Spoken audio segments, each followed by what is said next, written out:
ini.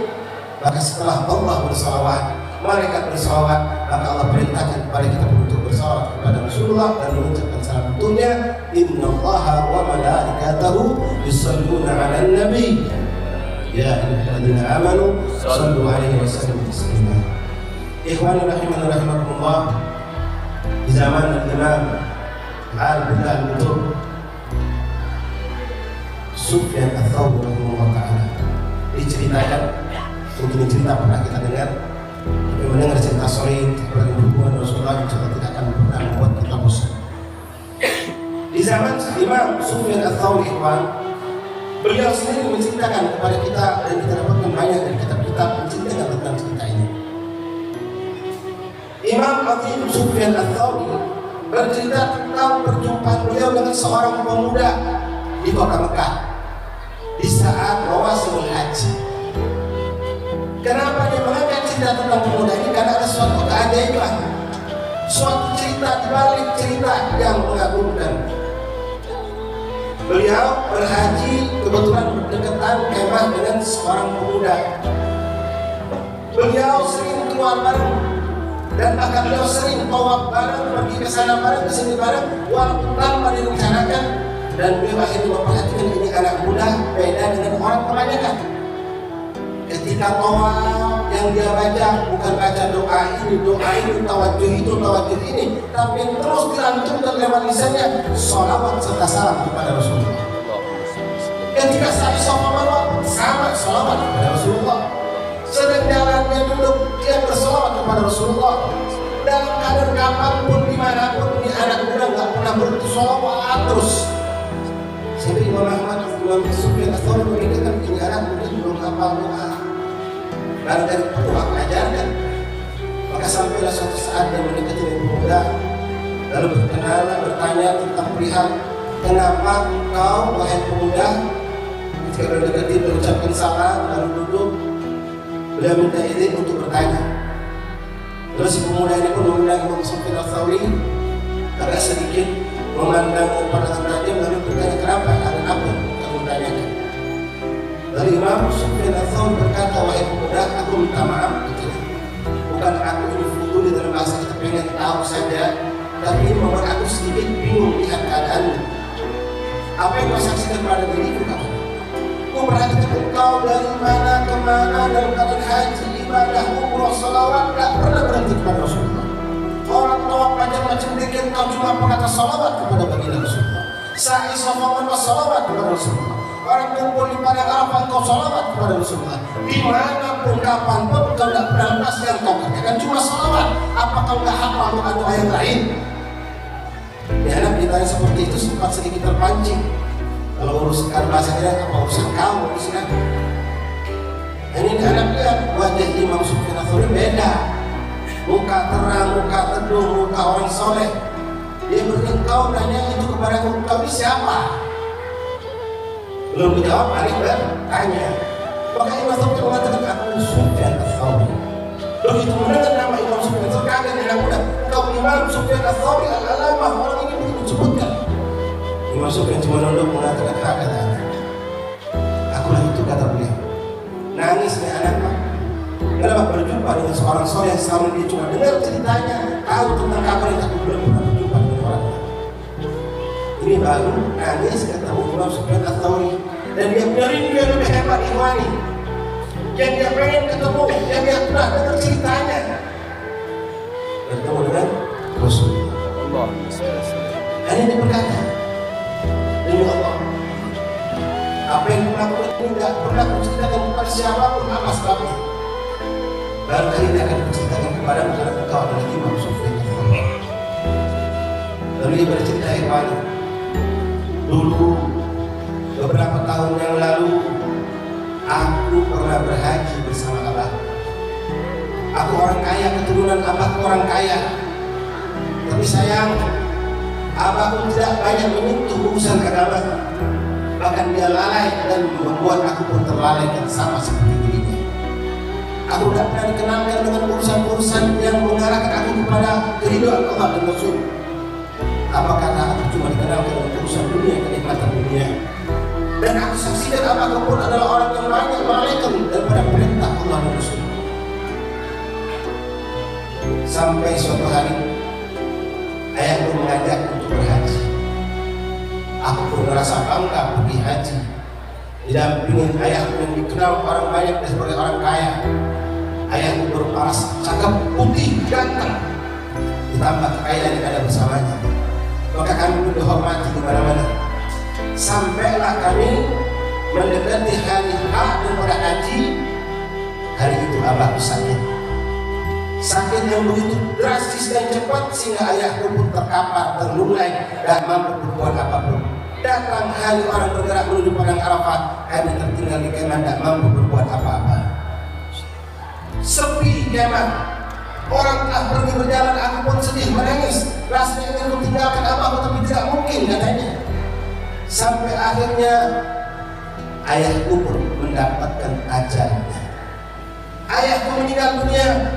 Aku bersedih wahai imam, tapi yang membuat aku lebih hancur dan bersedih ketika aku saksikan paras muka abahku yang putih ganteng cakep berubah menjadi hitam gelap, buruk mukanya. Aku bingung gemetar, nangis lebih hebat dan berdangisan aku terhadap kematiannya.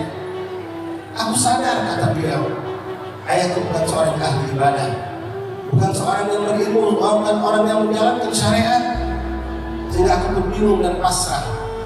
Aku keluar ingin memanggil orang untuk menolong, untuk mengurus jenazah abahku. Begitu aku sampai keluar, aku berpikir alangkah malunya aku dan abahku kalau orang tahu tentang pilihan mukanya berubah menjadi tetap legam dan buruk. Akhirnya aku mengurungkan diri untuk meminta bantuan. Aku kembali ke dalam, duduk di samping muka, di samping ayahku.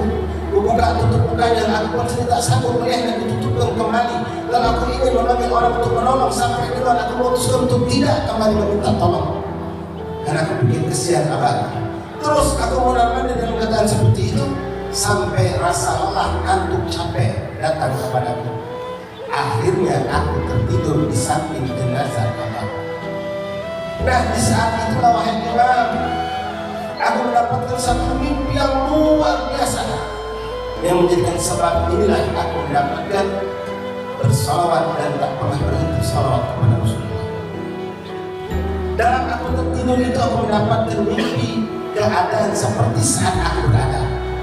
Ini mimpinya di dalam kemah, terbujur mayat abahnya dengan keadaan muka yang buruk, hitam legam. Dia tutup dengan kain dan dia tertidur di samping abahnya itu dalam mimpinya.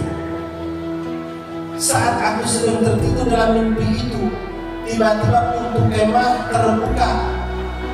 Datanglah 4 orang laki-laki yang tampan bercahaya, mengucapkan salam kepadaku, lalu bertanya tentang perihal apakah di sini ada seorang laki-laki yang meninggal dunia, menyebutkan nama abahku, dan maka katakan dia benar, inilah jenazah, dia adalah abah.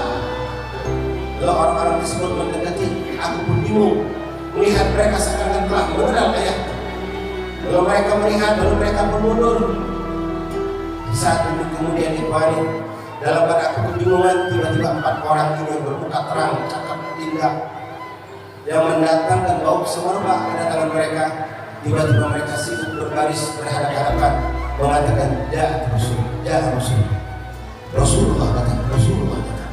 Aku bingung, apa mereka masuk Rasulullah di situ? Dan dia tidak berani didik untuk mengenal Rasulullah. Tiba-tiba ikhwan, kata pemuda ini, datang sosok yang lebih agung, lebih tampan dari 4 orang tersebut, lebih bersinar dari 4 orang tersebut, mengucapkan salam dengan suara yang begitu indah dan lembut. Serempak spontan tubuhku bergetar dan aku pun menjawab salam bersama 4 orang tersebut. Lalu laki-laki itu aku tidak mengenalnya masuk mendekati aku dan bertanya apakah ini jenazah abahku. Benar aku katakan, maka Rasul pun meminta izin untuk membuka kain yang menutup mukanya. Maka dibukalah muka tersebut ikhwani, dipandang oleh Rasulullah. Dan Rasul pun yang saat itu dia belum tahu itu Rasulullah, melepaskan ridha yang ada pada dirinya, lalu menutupkan muka dan tubuh daripada ayahnya sambil berdoa dan diaminkan oleh 4 orang tersebut. Selesai doa Rasul selesai, lalu Nabi pun membuka kembali kain ridha beliau dengan izin Allah. Ini masih dalam mimpi, Pak. Muka abah menjadi putih terang. Nangis hebat aku. Lalu aku bertanya, mana anta, siapakah engkau yang telah menghilangkan kesusahanku, yang telah datang menolong Rasul SAW saat itu di belum kenal mengatakan, abahmu memang bukan seorang yang soleh, abahmu bukan seorang yang menjalankan syariat, tapi dia selalu dan selalu tidak pernah lupa setiap harinya bersalawat untuk aku Rasulullah sallallahu alaihi wasallam. Mendengar itu ikhwan, menangis aku hebat dan terjaga dari tidurku. Begitu aku bangun dari tidurku, spontan aku buka tutup muka ayahku, dan kejadian yang saksikan seperti yang saksikan dalam mimpi. Muka abahku telah menjadi putih, bersinar, cakep, bahkan lebih cakep dari sebelum keadaan dia masih hidup. Allahumma salli wa sallim alaihi. Maka dari situ imam aku berpikir, aku tahu siapa abah dengan segala bentuk kekurangan ibadahnya, dengan segala bentuk pelanggaran syariatnya, tapi dia mampu masih bersolat kepada Rasulullah. Rasul datang memberikan syafaatnya sebelum syafaat khutbah yang kiamat. Maka aku bertekad pula untuk bersalawat dan bersalawat kepada Rasulullah. Ma'asyil ahbab rahiman rahimakumullah. Itu yang kedua, berbanyak salawat ikhwan. Kalau antum katakan, Beb, aku sudah salawat 300 kali sehari. Oke, berapa menit kau habiskan? 300 itu kurang lebih seberapa jam, Beb? Pelitah. Cuma seperempat jam kau berikan untuk Rasulullah. Lalu kau bangga, aku sudah banyak salawat. La, Allah ikhwani. Seperempat jam itu waktu yang kau gunakan untuk makan. Bahkan ada lebih dari situ. Ada orang berkata seperti tadi ikhwani, 300 satu salawat sudah sampai Rasulullah. Berapa menit seperempat jam kau punya waktu 24 jam, masih tersisa 23 jam lebih seperempat. Allah beri ikhwani, berbanyak salawat kepada Rasulullah. Tak siang, tak malam. Anda lagi sedang naik kendaraan motor, salawat di sepanjang jalan, tidak ada larangan, makan indah. Yang duduk di lantai baca salawat. Akan ada dari istri kita ketika beliau sedang masak, sedang yang baik-baik, salawat kepada Rasulullah. Itu jalan yang kedua. Setelah mengenal Rasulullah, berbanyak salawat. Lalu yang ketiga, tidak mungkin tidak. Dengan mengenal Rasulullah, cinta akan tumbuh. Dengan bersalawat, cinta akan lebih subur. Buktikan cinta ini dengan menghidupkan sunnah Rasulullah. Orang yang menghidupkan sunnah Rasulullah mendapat jaminan pasti masuk surga. Bahkan bukan cuma masuk surga, pikiran surga, tapi bersama Rasulullah. Jadi pernah mengatakan dalam sebuah hadis ikhwani, man ahya sunnati faqad ahabbani. Siapa yang menghidupkan sunnahku, maka itu orang cinta kepada Rasulullah. Kalau sekarang kita semua ngaku-ngaku cinta Rasulullah, ini muhibbah ya Rasulullah, ini muhibbah ya Rasulullah. Buktinya mana? Sholat sunnah aja males, doa banyak gak dikerjakan, ke masjid berat, sedekah untuk Allah Rasul gak pernah. Uang waktu banyak untuk medsos, untuk tipu, untuk hiburan. Uang waktu untuk duduk dari Allah, bukan uang waktu sebetulnya memuliakan waktu. Duduk zikir untuk Allah Rasul salawat gak pernah. Aku cinta, tapi subhanallah bukan kita ngaku-ngaku. Rasulullah mengakui kita ini mencintai beliau. Man ahya sunnati faqad ahabbani. Siapa yang melakukan sunnah, maka orang cinta pada Rasulullah. Man ahabbani kana ma'i fil jannah. Siapa yang mencintai kepada Rasulullah akan bersama di surga. Yuk hidup menikmati sunnah Rasulullah. Janganlah siapapun kita, dalam keadaan apapun kita, apa background kita, hidupkan sunnah Rasulullah. Alhamdulillah kami saksikan banyak teman-teman dari Bleman Ikhwan. Mereka nggak sungkan, nggak segan kerja di kantoran, bahkan ada mereka tuh manajer, ini suap di kantor. Kalau sholat dengan bangga dia suap. Dia punya anak buah banyak. Anak buah tanya, apa itu Pak? Ini suap. Suap itu apa Pak? Sunnah Rasulullah. Kalau kau pengen dicintai dan dipakai. Allah. Oh di mana Pak? Ini Pak. Kau sambil besok berikan kalian. Sekarang berapa banyak kita bangga ngantung apa yang dibenci dari Rasulullah. Rokok penuh kantong kita, masuk masjid ada Allah bawa, sementara ada Allah nggak pernah bawa semua. Dan orang kantor dengan pakaian dinasnya, dengan pakaian hebatnya, yang jadikan mulia karena ada sebuah di kantongnya. Tasbih nggak pernah lepas semua, digital dia pakai, dia protes berkali, mungkin kita dengan orang yang barangkali pakai kita sibuk sholat, nyantai kerjaan sesuatu. Kenapa kita malu menunjukkan jati diri kita sebagai seorang muslim? Jangan malu menunjukkan jati diri kita sebagai seorang muslim, umat Rasulullah. Ada waktu kosong, bahkan di Palembang, Pak Firman dari SMP 10. SMP 10 ini kepala sekolahnya mu'alaf, baru masuk Islam, tapi jiwanya untuk menegakkan sama Allah sehat. Di sekolah itu masuk sekolah favorit. Siswa-siswa mungkin sekarang mencapai 1.500-an. Diwajibkan sholat duha sama. Disiapkan keran air ratusan. Zuhur berjamaah karena sekolah itu minggu berubah. Sampai saya pernah masuk situ bilang tidak satu pun masjid tempat apapun di Palembang yang mampu melakukan hal seperti ini. Sholat zuhur berjamaah dihadiri oleh 1.500 orang. Kata kami di pesantren cuma 200 saja. Tapi ini anak sekolah, dia nggak mau. Tentangan ada, serempetan ada yang nggak senang. Padahal dari muslim sendiri kapan-kapan yang wajar. Karena dari muslim sudahlah berlebihan, nggak usah terlalu. Ini bukan pesantren, dia nggak peduli. Yang perlu kita garis bawahi ini mu'alaf, ikhwan. Bukan orang lahir langsung diadani, bukan. Bapak masuk Islam gara-gara adhan. Ini Pak Tony namanya masuk Islam gara-gara adhan. Kalau kita diadani waktu lahir. Boro-boro ngajak orang banyak. Untuk diri sendiri nggak mampu. Beruntung orang jadi pemimpin yang model begitu. Mumpung aku masih kepala sekolah begitu. Apa yang turut, apa yang diinginkan, mereka bisa mau mengerjakan. Aku usahakan, aku fasilitasikan. Bukan aku cuma nyuruh sholat, tapi aku yang kuat. Subhanallah ikhwan. Ini yang menyenangkan hati Rasulullah. Ini yang menyebarkan hati Rasulullah. Hidupkan sunnah Nabi ikhwan. Sunnah dalam adat dan dalam ibadah. Kalau dalam ibadah, Masya Allah, kita selalu mengajarkan kita, bahkan mempraktekkan di hadapan kita bagaimana sunnah wudu, sunnah sholat, segala macam. Adat kehidupan kita pun contoh Rasulullah.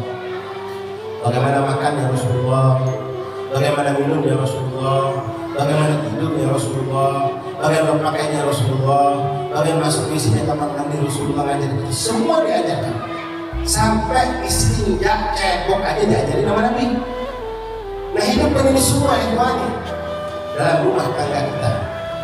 Jadikan rumah tangga kita rumah yang selalu mendapatkan pandangan dari Allah dan selalu mendapat catatan mahbub inda Rasulullah, dicintai oleh Rasulullah.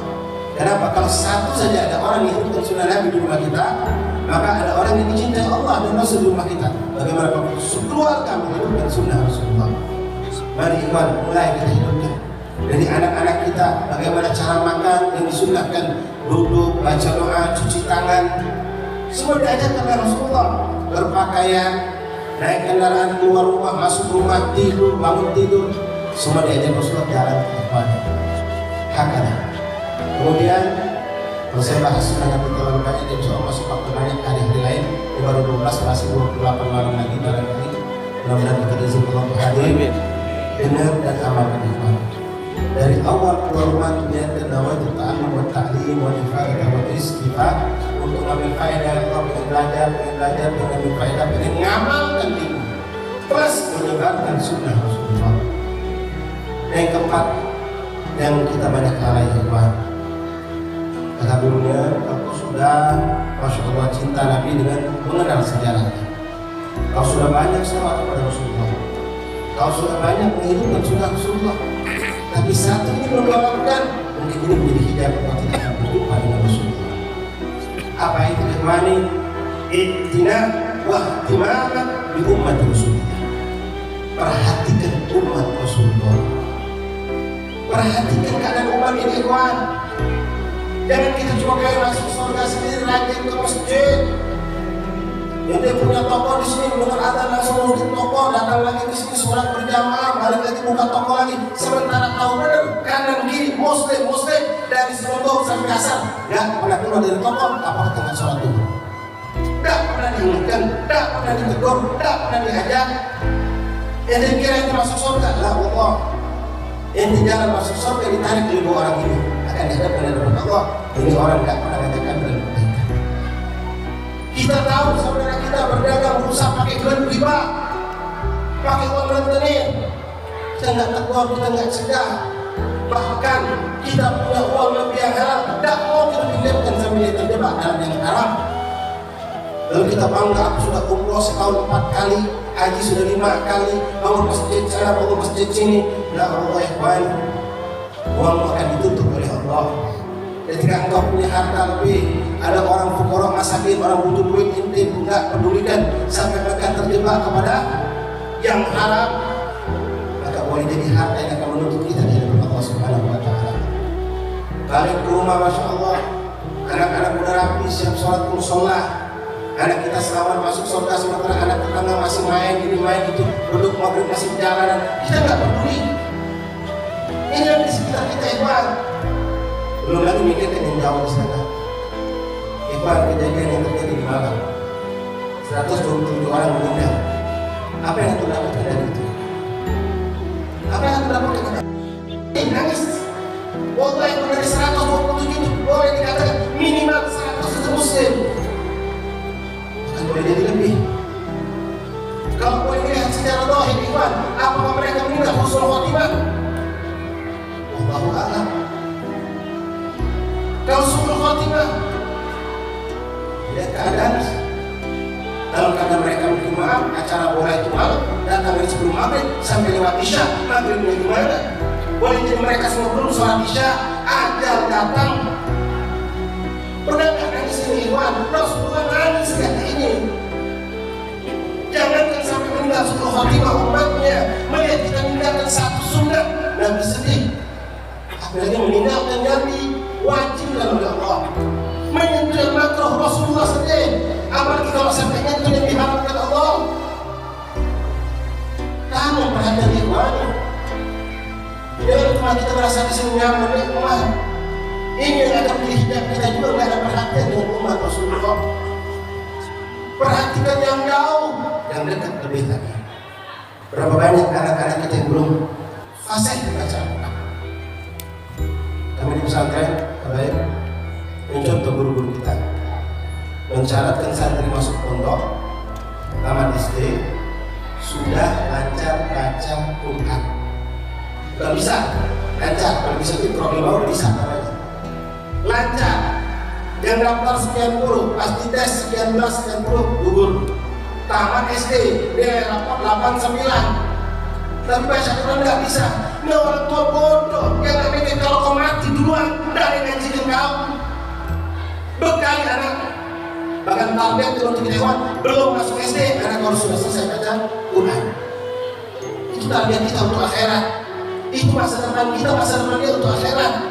Bukan cuma ditanamkan mengejar dunia sampai dia melupakan akhirat. Tambah SMP belum pernah apapun, belum pernah membaca Quran yang benar. Bahkan sampai anak kita kawin punya kedudukan, punya jabatan, punya duit, punya sepanjang hidup, sampai hari ini belum pernah merasakan yang namanya khatam Al-Quran. Bahkan tidak pernah baca surat Al-Quran. Baca Al-Quran ini menyedihkan. Quran perjuangan Rasulullah, bahkan itu mukjizat terbesar Rasulullah. Mari kita perhatikan umat Rasulullah, mulai dari tetangga, jiran, famili terdekat kita sampai yang jauh di sana. Berapa banyak tiap malam ini kumpul cuma berapa ratus yang bertebaran di kafe-kafe, di jalan-jalan, yang hari ini makan sibuk dengan HP-nya, dengan tontonannya, ribuan, jauh lebih banyak dari kita. Tapi ya Rabb, Allah mudah-mudahan berkat yang sedikit Allah cucukkan rahmat dan hidayah bagi mereka.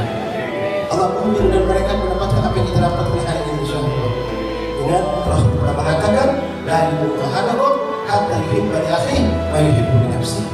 Dan sempurna mereka, walaupun tahajud sepanjang malam, puasa sepanjang hari, sedekah yang luar biasa, umroh hajinya hebat, bahkan pernah ikut jihad, tapi nggak perlu dengan Rasulullah.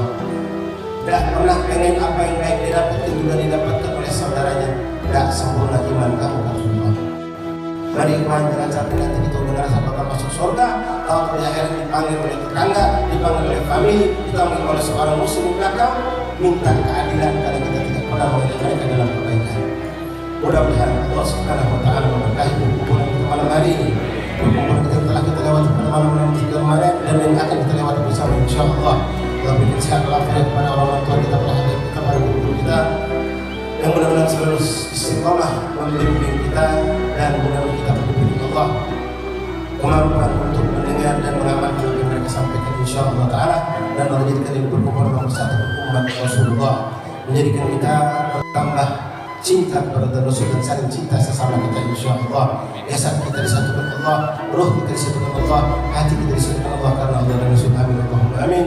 Mudah-mudahan Allah Subhanahu wa taala memberikan ampunan dosa kepada saudara-saudara kita yang telah wafat dalam peristiwa di sekalian tersebut di mana dan di mana mereka berada ya Allah, yang meninggal keadaan tidak baik, ampunkan dosa mereka ya Allah, dan menjadikan sebab berduka baginda Rasulullah SAW, dan maafkan kami pula ya Allah dengan dosa dan kesalahan ini ya Allah, agar tidak pernah menjadi suatu sebab kesedihan dan membuat baginda Rasulullah SAW menjadi pilu hatinya ya Allah. Sampaikanlah segala amal baik kami kepadanya agar beliau bangga dan gembira terhadap kami, dan menjadikanlah kami, kedua orang tua kami, anak istri kami, dan semua orang bersama kami adalah orang-orang yang dicintai oleh Rasulullah sallallahu alaihi wasallam. Amin ya rabbal alamin. Allahumma rabbana atina fid dunya hasanah wa fil akhirati hasanah wa qina adzabannar. Sallallahu alaihi wasallam alhamdulillahi rabbil alamin. Assalamualaikum warahmatullahi wabarakatuh. Waalaikumsalam warahmatullahi wabarakatuh. شكرا كثيرا جزاكم الله بخير بأحسن الجزاء.